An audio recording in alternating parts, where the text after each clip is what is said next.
Ashama akkam jirtu. Barnoota nammas ni qabadhee jiru mata duree lamadha. Inni jalqabaan sochii qaamaa wayita ulfaaf da'umsaa gochuun maal barbaachisaa, sochii qaamaa akkamitti ta'uu qaba kan jedhudha. Inni lammaffaan immoo garmalee ulfaatinni dabaluu yookaan obesitiin dhiibbaa inni ulfarratti qabu maali kan jedhudha. Akkuma jedhe mata dureen jalqabaan sochii qaamaa wayita ulfaaf da'umsaa boodaa kan jedhudha. Sochiin qaamaa madaalawaa ta'e wayita ulfaaf da'umsa booda walitti fufinsaan hojjechuun faayidaawwan armaan gadii qaba. Isaan keessaa inni jalqabaan dhibeewwan ulfa hojii wal qabatan kan akka hypertensive disorder of pregnancy, gestational diabetes kana jechuun dhiibbaa dhiigaa kan ulfa wajjin wal qabatee dhufu akkasumas dhibee sukkaaraa kan ulfa wajjin wal qabatee dhufu akkasumas dhibeewwan tokko tokko kanneen akka onnee wantoota akkasiirraa dhufaatii dhibeewwan akkasii hir'isa jechuudha. Sochii qaamaa yeroo ulfaa gochuun. Inni lammaffaan dhiphina sammuu fi dhibee muusessuu ni hir'isa. Dubartoonni tokko tokko yeroo ulfaaf akkasumas da'umsa booda dhiphina sammuuf kan saaxilamanidha. Haa ta'u malee wanti kun kanneen sosochii qaamaa godhan biratti xiqqoo kan fooyyee qabudha dhufaatiin dhibee akkasii jechuudha. Kana malees dhukkubbii dugdaa fi dhiita'uu qaamaa yookaan miilaa wayita ulfaa dhufu ni ittisa. Akkuma beekamu dubartoonni tokko tokko yeroo ulfaa miilli isaanii lamaan ni dhiitaa akkasumas immoo dhukkubbii dugdaa ni qabaatu. Kanaaf egaa kanneen sosochii qaamaa godhan dhukkubbii dugdaa fi dhiita'uu qaamaa yookaan miilaa wayita ulfaa dhufu ni ittisa jechuudha sosochii qaamaa gochuun. Qabxiin biraan dhibeewwan garmalee dabaluu ulfaatina wayita ulfaa fi da'umsa boodaan dhufan ni hir'isa. Giddugaleessaan dubartiin tokko yeroo ulfaa kiiloogiraama 12 hanga 13 kan isheen dabaluu qabdu walumaa galatti jechuudha ji'a salgan sana keessatti. Haa ta'u malee dubartoonni tokko tokko humnaa ol ulfaatinni qaamaa dabaluun dhibee adda addaaf saaxilamuun kan hir'isu keessaa tokko sosochii qaamaa gochuudha jechuudha. Qabxiin biraan turtii fi dhukkubbii wayita ciniinsuuf da'umsaa ni hir'isa. Qorannoon akka mul'isutti dubartoonni yeroo ulfaa walitti fufinsaan sochii qaamaa taasisan ciniinsuun kan irra hin turree fi akkasumas immoo dhukkubbiin ciniinsuu kan akka warra kaanii irratti hin cimnedha jedha. Qabxiin biraan immoo carraa opereeshiniin da'uu ni hir'isa yookaan carraa baqaqsanii yaaluun da'uu yookaan siizeeriyaan sakshiniin da'uun ni hir'isa jechuudha sosochii qaamaa taasisuun. Qabxiin biraan dhibee fincaan ittifachuu dadhabuu wayita ulfaas ta'e da'umsa booda kan dhufu ni hir'isa. Dubartoonni tokko tokko yeroo ulfaa fincaan ittifachuu dadhabuun jira akkasumas da'umsa booda illee wanti kun ni mudata. Haa ta'u malee sosochii qaamaa walitti fufinsaan taasisuun dhufaatii dhibee fincaan ittifachuu yookaan to'achuu dadhabuu wayita ulfaaf da'umsa booda dhufu ni hir'isa jedhamee tilmaamama. Garbiraan immoo dhaabbii yookaan boca qaamaa ni bareecha. Kanaaf egaa sosochii qaamaa yeroo ulfaa taasisuun faayidaa hedduu qaba jechuudha. Kanneen nama kaase qabxiiwwan naannoo 8-9 ta'an kanneen nama kaase kanneen piroominaant ta'anii yookaan ifatti baay'inaan mul'atanidha malee sosochii qaamaa taasisuun faayidaa hedduu qaba jechuudha yeroo ulfaa fi akkasumas da'umsa booda. Walumaa galatti haadholiin dhibee beekamaa ta'e tokko hin qabne wayita ulfaas ta'e da'umsa booda sosochii qaamaa madaalawaa ta'e taasisuu qabu jechuudha.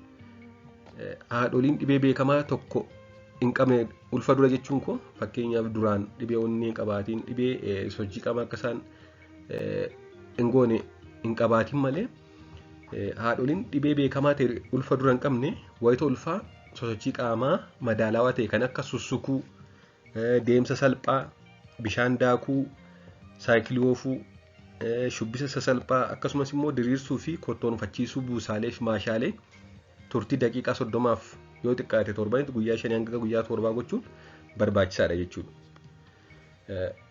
Akka waliigalaatti sochii kamiyyuu gochuu dandeessi baay'ee kan cimaa ta'e ta'uu hin qabu malee garuu dugdaan ciisanii sosochii qaamaa wayita ulfaa hojjechuun dhorkaadha. Ji'a 6 booddee dubartoonni ulfaa dugdaan ciisuun qaban jenneerra akkasumas ulfa ji'a 6 booddee dugdaan ciisanii sosochii qaamaa yookaan exercise taasisuun qaba jechuudha. Kanaan ala garuu sussukuu, deemsa sasalphaa, bishaan daakuu, saayikilii oofuu, qaama ofii diriirsuu fi kokottoonfachiisuu waan akkasii kun guyyaatti daqiiqaa 30f 7tti 5 hanga 7 taasisuun baay'ee murteessaadha jechuudha. Mata dureen kun lammaffaan garmalee ulfaatinni dabaluun yookaan obesiitiin dhiibbaa inni ulfarratti qabu maali kan jedhudha. Kan mata duree jalqabaa keessattis kaaseera dubartoonni yeroo ulfaa giddu galeessaan kiiloogiraama 12.5 naannoo akkasii dabalu. Akkasumas immoo dubartoonni tokko tokko ulfa dura ulfaatinni qaama isaanii obes kan ta'e baay'ee fufurdoo kan ta'an yookaan ulfaatinni qaama isaanii cimaa kan ta'e body mass index isaanii humnaa ol kan ta'e kanneen akkasii yoo ulfaa'an yookaan yoo mucaa godhachuu yaadan dhibee akkamii haadha sanarratti daa'ima irratti kan jedhu yoo ilaalle inni jalqabaan carraan ulfirraa ba'uu ni dabala. Dubartoonni baay'ee fufurdoo ta'an yookaan obes ta'an yoo ulfaa'an carraa aborshiniidhaan ulfisuun adda citu ni dabala jechuudha. Inni garbiraan carraan daa'ima uumamaan hir'ina qaamaa qabu da'uun ni dabala. Daa'ima uumamaan hir'ina qaamaa qabu yookaan qaamni isaa ta'e kan rakkoo qabu godhachuu ni dabala jechuudha. Akkasumas immoo dhibeen sukkaaraa fi dhiibbaa dhiigaa wayita ulfaa ni dabala.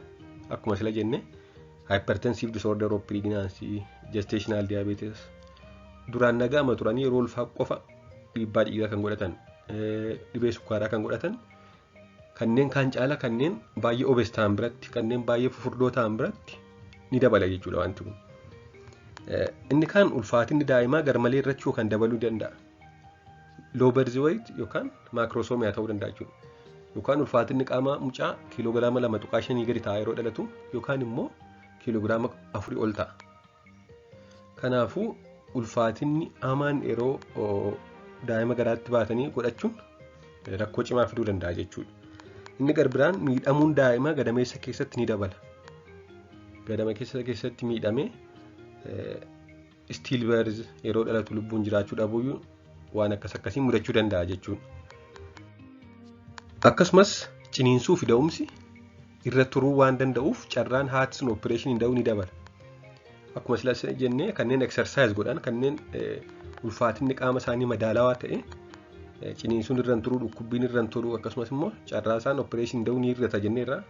Akkuma kana oppositii isaa immoo yookaan faallaa isaa yoo obes ta'an yoo ulfaatinni qaama isaanii hamaa ta'e carraa ciniinsuun irra turuu da'umsi irra turuu waan dabaluuf carraa isaan baqaqsanii yaaluun da'uu yookaan siizeriyaan sekshiniin da'uu ni dabala jechuudha.